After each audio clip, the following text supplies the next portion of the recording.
Então, pessoal, nós vimos ali no experimento que bactérias se multiplicaram drasticamente, principalmente na pia do banheiro, que é onde a gente lava as mãos e escova os dentes, correto?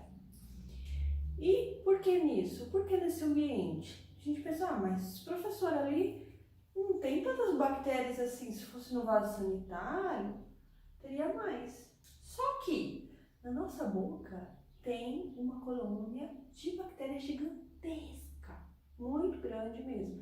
E legal que cada pessoa tem um tipo de bactéria diferente. Por exemplo, você pega aí uma pessoa, uma criança, que não escova os dentes, não cuida dos dentes e não tem nada de bactéria, não tem nada de cárie.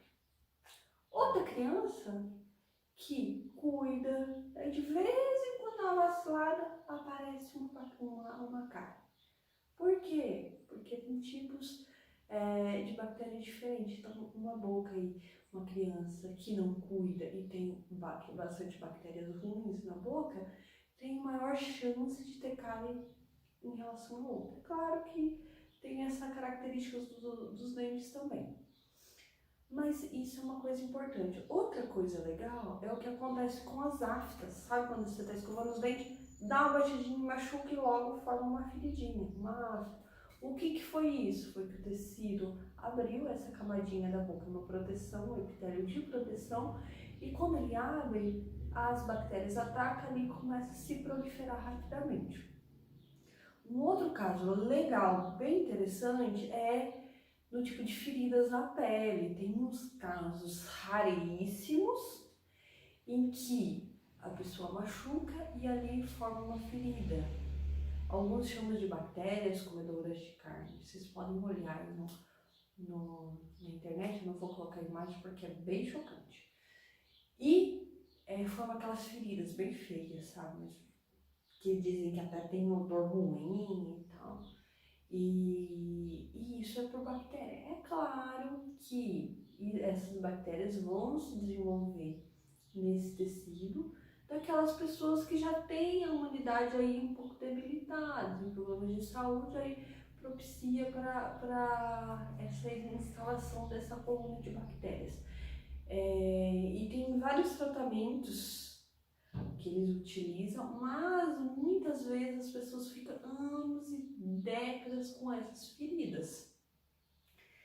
E o sistema imunológico não consegue agir porque ali naquela ferida, então tem muita matéria morta, né, tecido humano morto, e ele não consegue agir. Então fica ali aquela ferida por muitos e muitos anos. Alguns casos é necessário amputar o membro.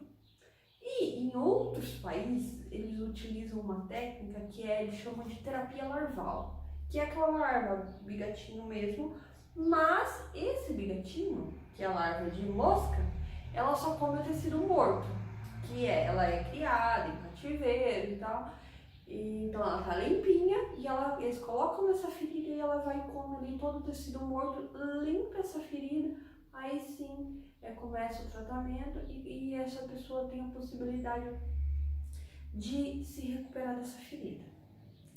Então, voltando na história da boca, que aconteceu comigo, uma história é que uma vez eu tive uma cárie, isso há muito tempo atrás, e foi fechado.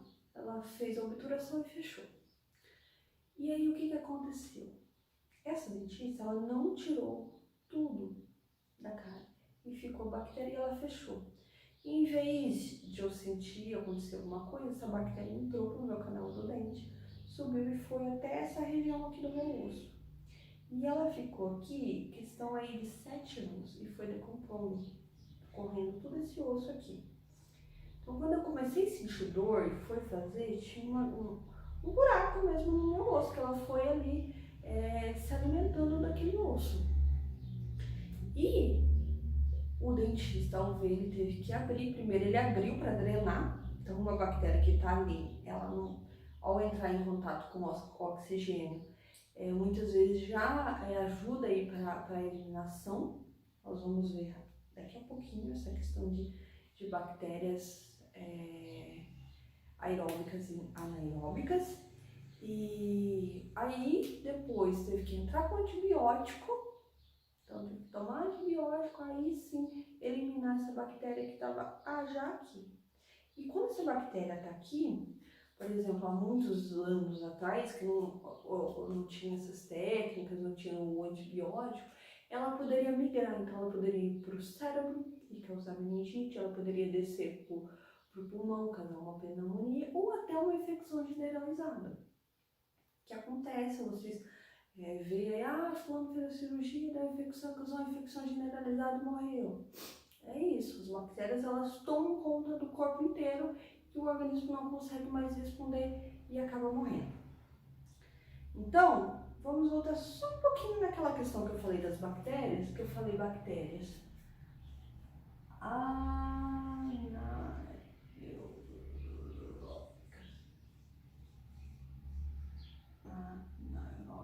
e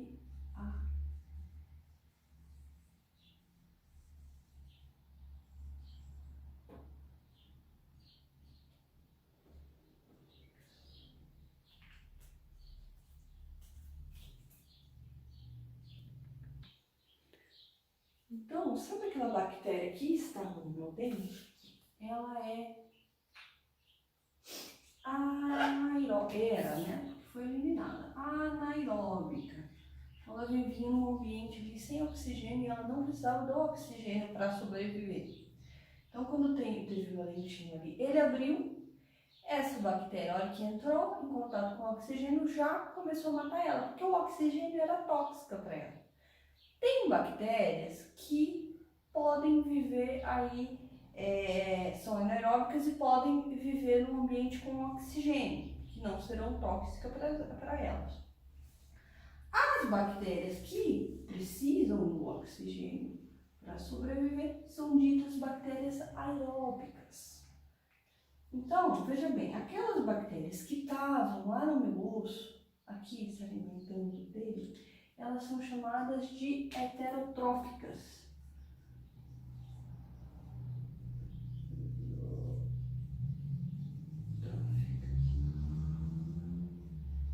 E o que significa esse termo heterotrófico? Hétero que seria diferente. Então, ela se alimenta de uma coisa diferente.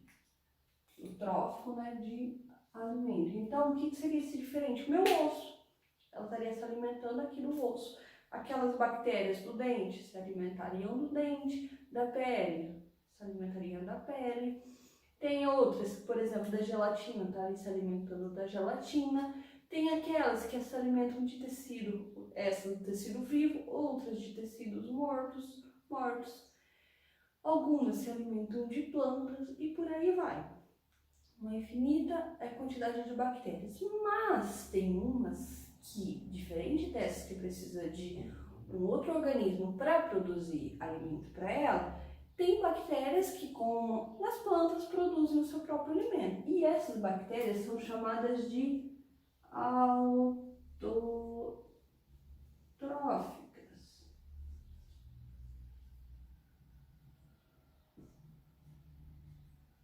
Auto significa ela mesma, então ela mesma produz o seu alimento. E pode ser como nas plantas, que elas utilizam a luz solar, o gás carbônico e a água, e o oxigênio, né, como produto, para realizar a produção do seu alimento. Isso é dito como bactérias fotosintetizantes. Outras são quimiosintetizantes, ou seja, elas precisam de um composto químico para fazer aí o seu alimento. Beleza?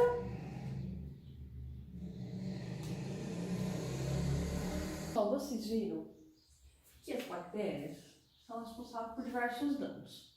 Dentre esses que eu falei, também tem várias doenças, meningite, eu falei, a pneumonia, a sífilis, o tétano, a leptospirose, que é causada por que o rato, né, que ele transmite pela urina dele. Então você aí entra em regiões alagadas, você pode se contaminar. O que aconteceu comigo, então, coletas aí que nós fomos realizar, eu fui contaminada pela leptospirose.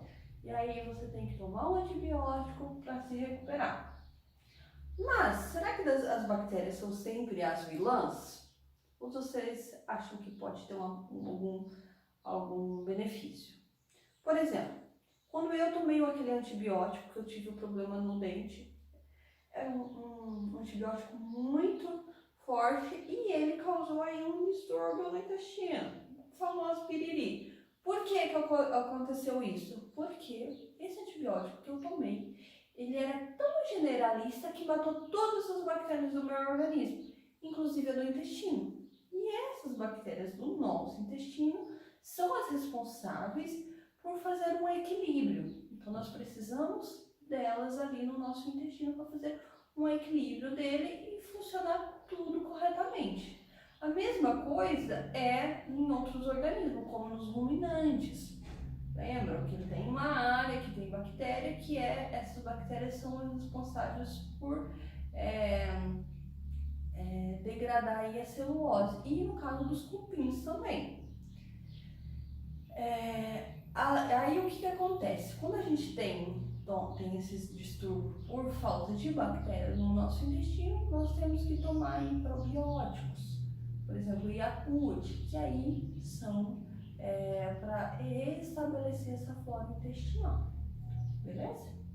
E aí, essas bactérias também são utilizadas nessa produção de alimento, como o Yakult que eu falei agora, entendeu? E também elas são responsáveis pelo ciclo do nitrogênio, então elas são muito importantes nesse caso. E outra coisa que vocês vão ficar chocados, mas é a pura realidade, nós somos organismos eucariontes, correto? As bactérias são organismos procariontes, que nós vimos ali, um detalhezinho, procariontes unicelulares. E se eu falar para vocês que o nosso organismo tem 100 vezes mais organismos procariontes unicelulares no nosso corpo do que nossas próprias células eucariontes. Vocês acreditam nisso? Pois é a pura verdade. Então, nossa pele, nosso cabelo, nossa boca, tudo possui uma grande quantidade de bactérias. Ai, professor, e essas bactérias tudo vão causar doença? Não, ela ajuda na nossa proteção. Então, por exemplo, a minha filha, quando ela nasce, ela não nasceu de parto normal. Mas esses bebês que nascem de parto normal, passa pelo canal, ali o canal vaginal, ali já começa a receber as primeiras bactérias. Então ela vai reestabelecendo toda a sua flora bacteriana. E aquela bactéria que vai formando no corpo vai utilizar na proteção do corpo dela. Beleza? Antigamente, as bactérias formavam um reino, que era dito reino moneira. Depois de vários estudos, principalmente moleculares, descobriram que as bactérias, que atualmente são divididas em dois grupos, os que eles chamam mesmo de bactéria e aqueles de arquia. Então você vê que as bactérias, elas estão mais aqui próximas com os eucariontes do que com as árqueas. Essas árqueas aqui são organismos procariontes que vivem em ambientes não favoráveis para a gente, como por exemplo fontes termais, sulfurosas. Então esses ambientes extremos para a gente é onde estão presentes as árqueas. E as bactérias são essas outras que nós vimos. Com relação à reprodução, eu vou mostrar um videozinho agora para vocês e aí vocês vão conseguir visualizar melhor como que é essa reprodução das bactérias. Vamos lá? Então, pessoal, com relação à reprodução, nós vamos supor que isso, então, é uma bactéria. De qual formato que ela é? Esse formato compridinho, ela é o bacilo. Para a reprodução, primeiramente, ela vai duplicar o material genético dela interno e depois duplicar a parte externa, que seria basicamente isso daqui, ó. Duplicou. Então, aqui já seriam 2 bactérias. Uma bactéria e outra bactéria aqui. E qual que é o problema disso? Qual o principal problema disso? São clones. E qual que é o problema de clones? Que não tem variabilidade genética. Ah, mas o que significa isso, professora? Qual que é a importância? Nós estamos vendo isso agora com relação ao coronavírus, não é verdade? Nós temos pessoas com variabilidade genética em que o vírus não causa nada. Em outras, o vírus acaba matando. Então, nós temos uma variação genética dentro da população. Isso ocorre com todos os organismos. Então, por exemplo, se nós temos uma população de organismo que não tem variabilidade genética, quando surge um fator extremo e diferente, no caso, um vírus diferente, pode acontecer de matar uma população inteira. Mas nas bactérias ocorre apenas esse tipo de reprodução e não ocorre uma recombinação genética? Não, há um tipo de recombinação genética que eu já explico para vocês aqui.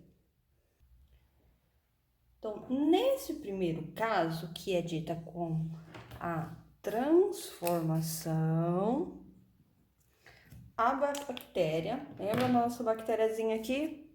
Então, ela vai estar lá no meio, que pode ser qualquer lugar, pode ser a nossa gelatina, pode ser um dente, pode ser uma ferida, e ela vai detectar um DNA ali. Esse DNA ela vai captar e entrar, e vai correr a recombinação com esse DNA dela, ok? Entenderam?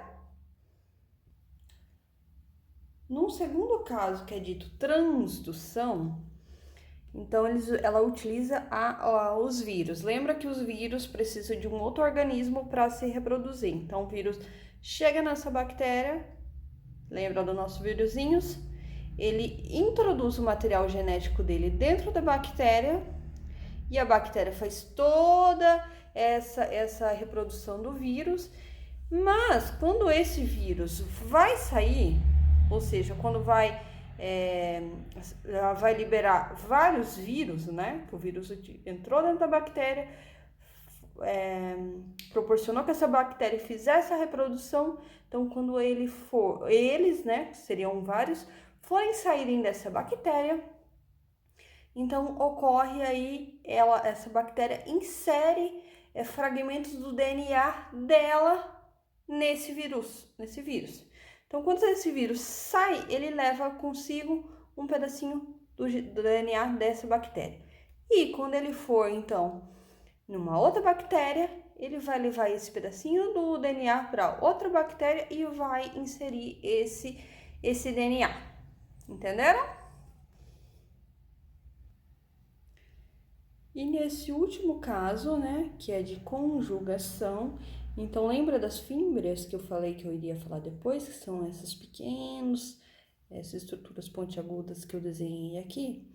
Então, nesse caso, uma bactéria vai se reconectar com uma outra, então eles vão inserir aqui, se comunicar através dessa estrutura e vai passar o DNA de uma para a outra, que seria o plasmídio, não o DNA do nucleóide. Lembra que os plasmídios, eles são pequenos fragmentos de DNA ali na bactéria. Então, eles se ligam aqui e aí passa o DNA do plasmídio de uma bactéria para outra. Entenderam? Ficou alguma dúvida? Qualquer coisa, vocês me avisam.